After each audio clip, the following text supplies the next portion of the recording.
Yo, what's up?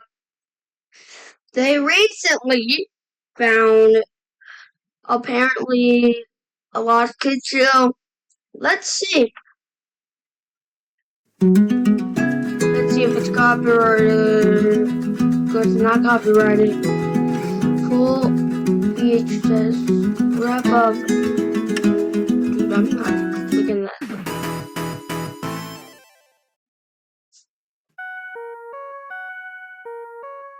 A few months ago, I covered a topic I came across in the forums that had been on my mind for quite a while, even before I made that original video. It was a recollection that one person had about a show they remembered seeing in the late 90s that no one else had heard about before and that most people didn't even believe was real. In the lost media community, it's not uncommon for old memories to come forward that are either inaccurate in their details, misremembering something that is completely different, or are just straight up hoaxes. And in every one of these examples, our topic in question, Jumper, definitely could have fallen into one of these categories. But despite all the odds being stacked against us, we came out on top. Jumper is now found, and concluded what had become an instant classic and example of a phenomenal lost media search. But I'm getting a little ahead of myself here, because the way in which this was found was almost not meant to be, and the story behind its unearthing is full of suspense. I honestly thought I was not going to end up with this tape, and according to the person who sold it to me, it might be the last one in existence.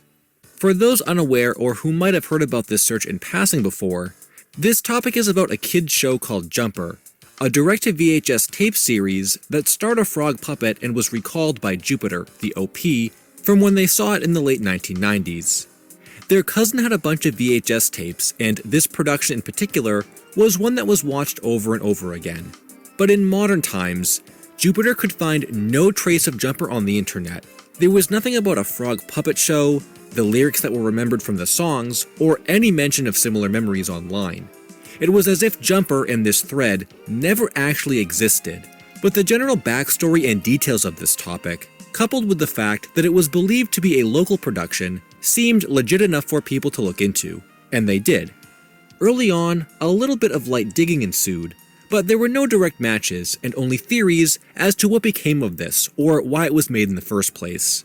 This was around the time I started looking into the topic more seriously, and decided that it had to be somewhere online, we just didn't know where to look. Because the bigger issue was, we didn't even know if it was called Jumper, or maybe this was a segment in a larger show with a different name. That's when I made my first video discussing all we had uncovered so far, and where our story picks up for this video. Right after I spent hours digging through kids' VHS tape listings online, trying to find cover art that would fit what Jumper was being described as visually. So after that video went up, and with the results that I presented in it, somehow the topic caught fire, and a new collective of users flocked to the thread and began throwing their own hats into the ring for what Jumper was or how we could find it. While a lot of these earlier pages didn't pull up any exact matches, the brainstorming session here was key in getting us as far as we did, and keeping the topic alive in general, which allowed the search to thrive. I love when a search can get so in-depth like this that you have pages and pages of discussion, and among this discussion came a few new ideas, like new areas to search in, including Google Groups threads and local VHS tape stores. Some users even came forward with new videos that they believed could have been Jumper, or were at least related to him, though all were debunked.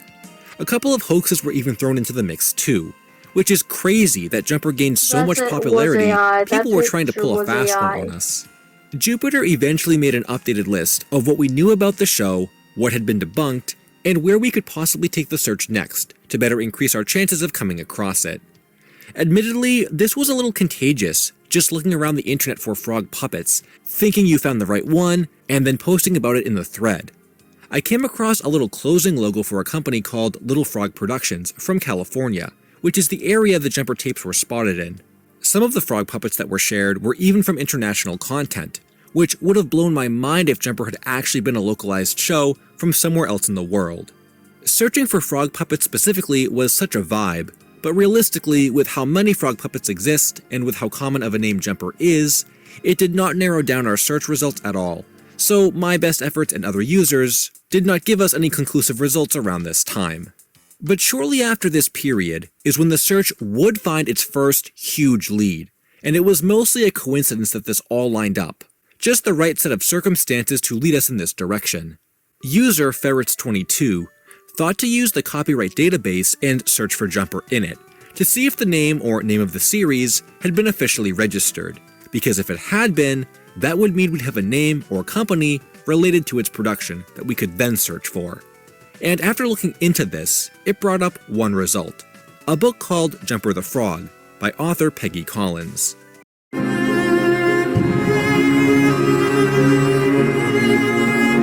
Whoever's watching this, donate. It's not sponsored, but you need to donate.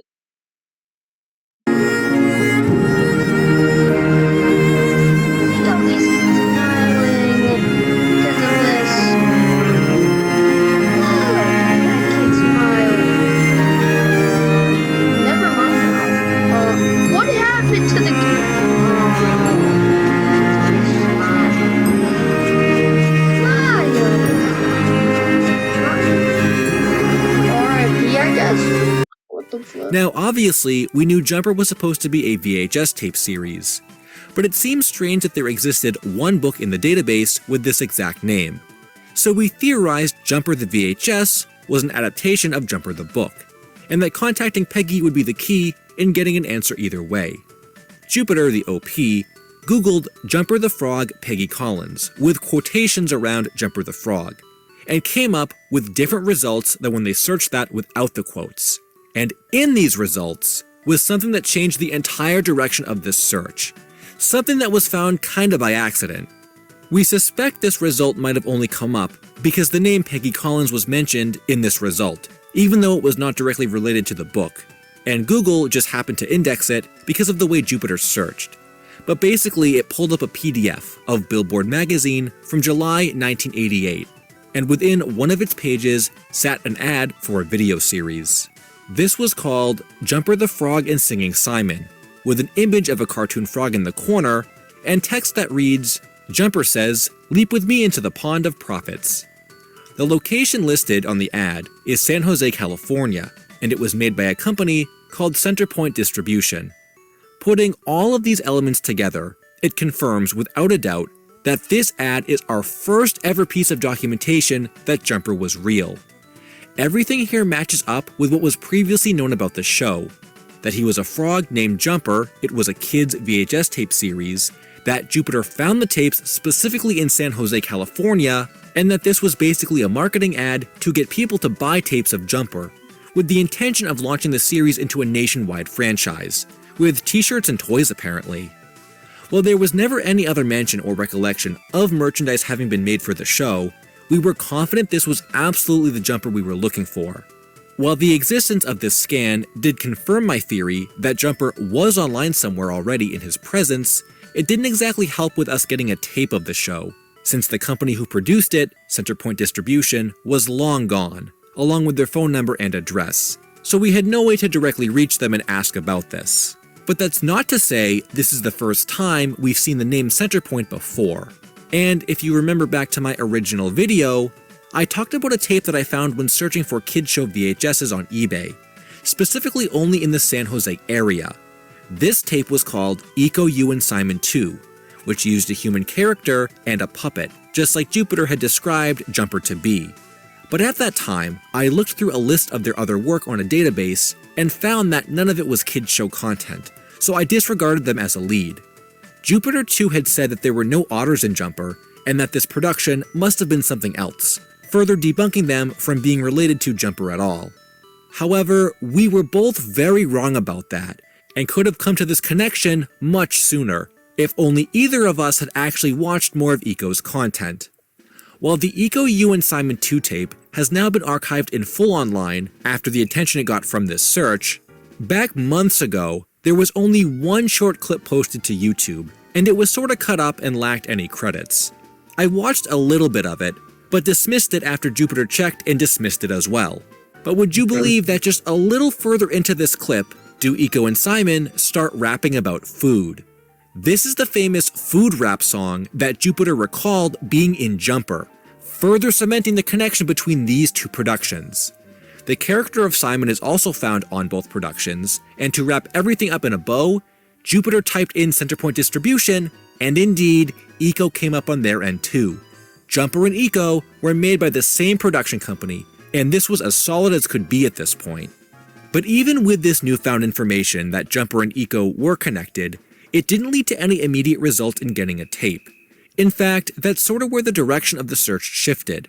Not even just trying to get a tape, but trying to find any photos of a tape that might have been posted online at one point.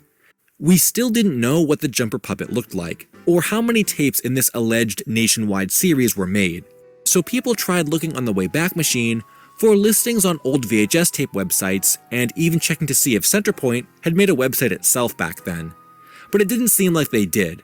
Once the Eco tape was ripped by Flaming Moe's VHS archives, a cast list was also compiled and a sub-search began to try and locate any of the former crew members, hoping that they might have worked on Jumper 2, or could at least provide information about it.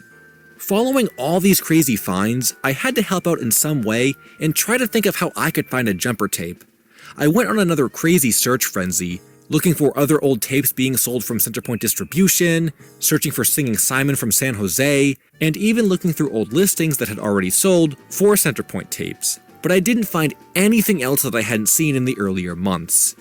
I even tried using the Eco box as a basis to my search, as there had been reviews of the tape on the back of the packaging, so I was thinking maybe some of these people who watched Eco also watched Jumper 2, and we could find specific reviews or mentions of that review from a larger body of work.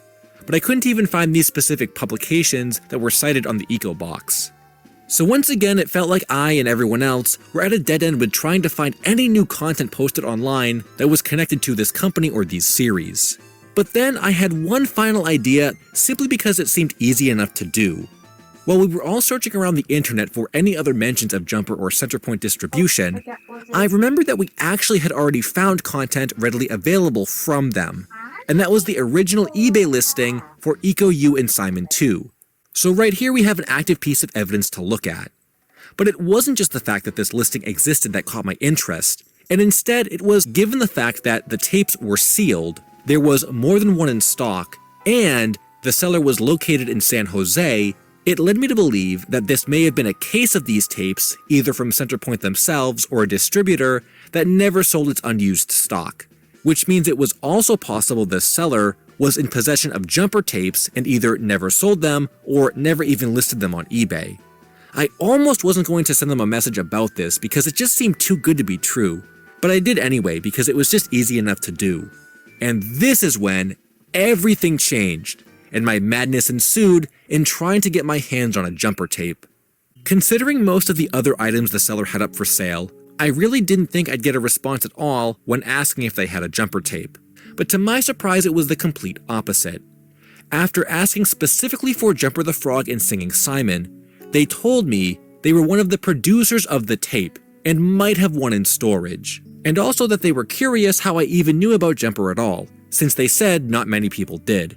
I briefly explained that people had heard about the show in passing, but couldn't find it online, and even showed them the billboard ad. I even asked in this same message about the toys and t-shirts that are mentioned there, and then things got a little confusing. I think the seller for some reason had thought I moved the discussion back to Eco and mentioned that there wasn't anything made with the exception of some promo items that were given out at its premiere, which confused me in the first place as I had no idea Eco was screened anywhere at all. There were a few typos and cut off sentences in the replies, so I decided to circle back to Jumper and just get to the point, and they confirmed they would look for the tape after they took care of some personal stuff. I said okay and waited, and figured they would reach out when they found the copy. But close to 3 weeks had gone by, and they never said anything back, so I figured they just didn't have it, and didn't want to tell me they couldn't find it. But then, out of nowhere, I got a message one day of them stating they found the tape. I was so hype. I thought we were going to instantly get to see Jumper, solve the mystery, it was going to be great, I was going to post about it everywhere, until there were no pictures attached to the message, and that they would only recontact me in another week or so to conduct the sale. I was fine with waiting to get the tape, but I really wanted to see a picture of it, and if they found it, they must have it nearby. Not to mention, I wanted to check the condition of the tape before I bought it. just in case there was like no chance it was going to work or anything. But strangely, this was also delayed as they didn't send me a photo right away and said it would take another week or so. So I said okay and waited once more, around 2 more weeks, just to get the photo of the tape. And then, after they said they sent the photo, I saw... And Doug. How's that? Okay. That's the greatest thing you ever found, bro. Nothing. They sent me a message with a description as if they had sent the photo, but nothing showed up. I asked for it again, and they said they sent it again, but once again, I saw nothing. At first, I started to panic, thinking this was some kind of elaborate troll that the seller had constructed, because they did say to me that others had asked about a jumper tape as well, so maybe they were misleading me intentionally. But then I realized that seemed pretty unrealistic, and most likely it was probably a technical issue with eBay's messaging system, because it can be pretty bad sometimes. It'll censor or block messages if it thinks you're trying to make an outside transaction, which has happened to me before. So I told them I think the photos are being blocked. They acknowledged this, and then said, we can just skip the pictures and just make the listing with the tape, and when it goes live, hope I can grab it while it's up. Considering the rarity of the tape, even if there had been a problem with its condition, I probably still would have bought it anyway and hoped for the best. So we coordinated a time to be online, and I basically said, okay, see ya then.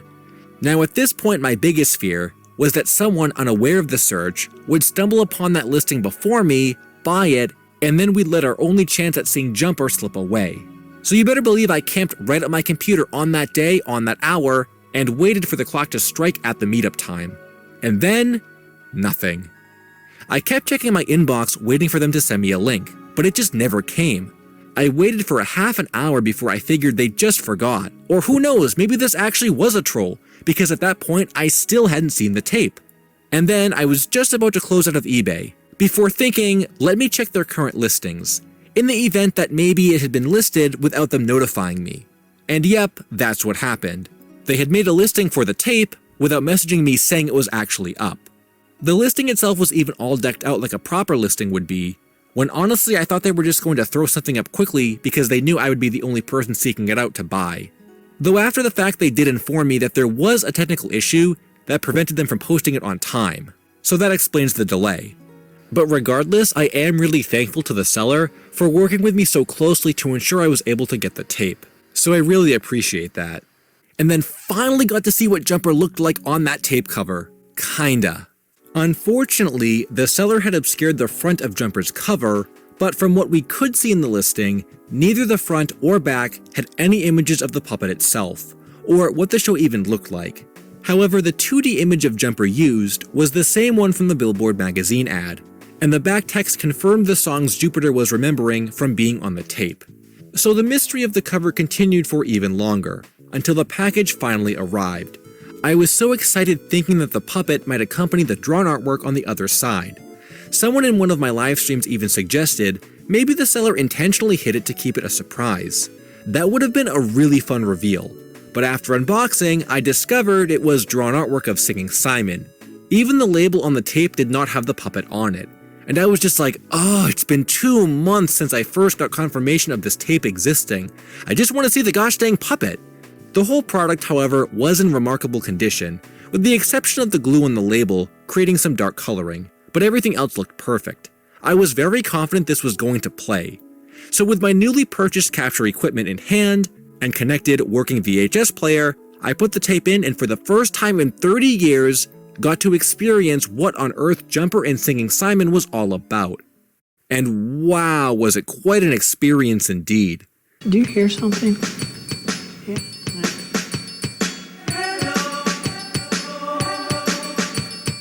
The first thing I noticed was just how wild Jumper actually looked. He was like a bulky, big-eyed puppet that honestly didn't resemble a frog as much as the drawing or even other frog puppets that were suggested did. Upon this first glimpse, it almost felt like he could have been someone's childhood trauma, with the way that he moved and how deep his voice was. But then as the show played on more, he seemed to fit in with Simon much better. Actually, it got to a point where I didn't even enjoy the individual Simon segments when Jumper wasn't there, which circles back to Jupiter's original recollection. As far as I could tell while watching this, and you can too, as I uploaded it to the Internet Archive, Every memory and segment that Jupiter recalled was in here. The food rap, which was reused in Eco, the Monsters Are Make-Believe song, and even the comment about a belly button, though it wasn't actually in relation to Jumper, and instead it was a detail he suggested his make-believe monster to have. So that was a little bit of misremembering on Jupiter's part.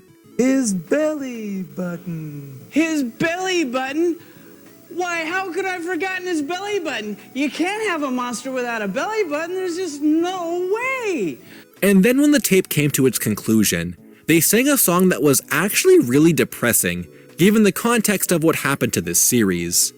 The song was about this being the end of Jumper's time with the viewers, but that they'd see them again next time and to not be sad about it. And as we know now, there was no next time. Jumper would fall into obscurity and become a forgotten relic to the sands of time. But perhaps we're looking at this in the wrong way. Actually, it acts as a beautiful metaphor for how he gained a second life within the lost media community, and how more people than ever before now care about this topic because they followed it. It may have taken almost 40 years, but this is Jumper's next time. We made it.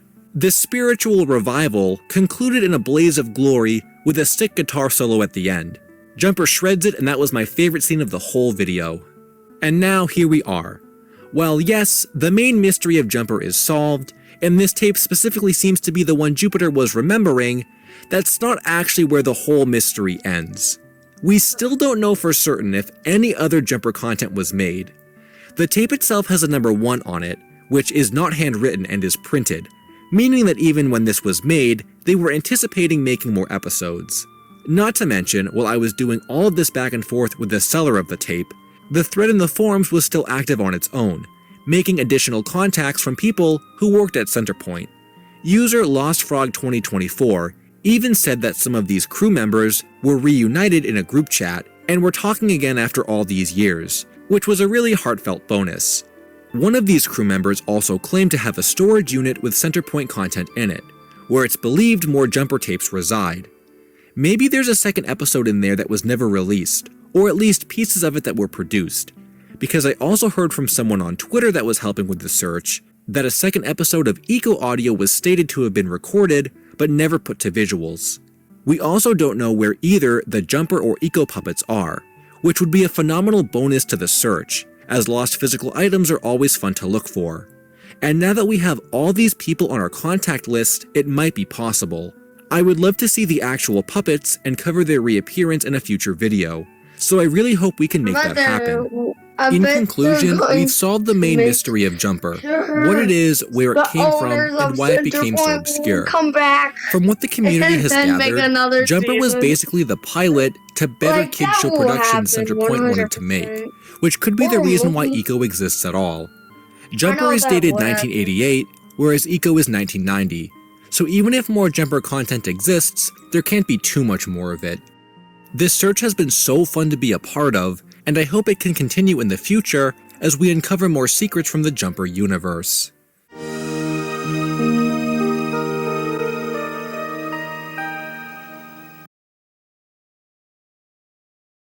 So, yeah, I'm going to jump.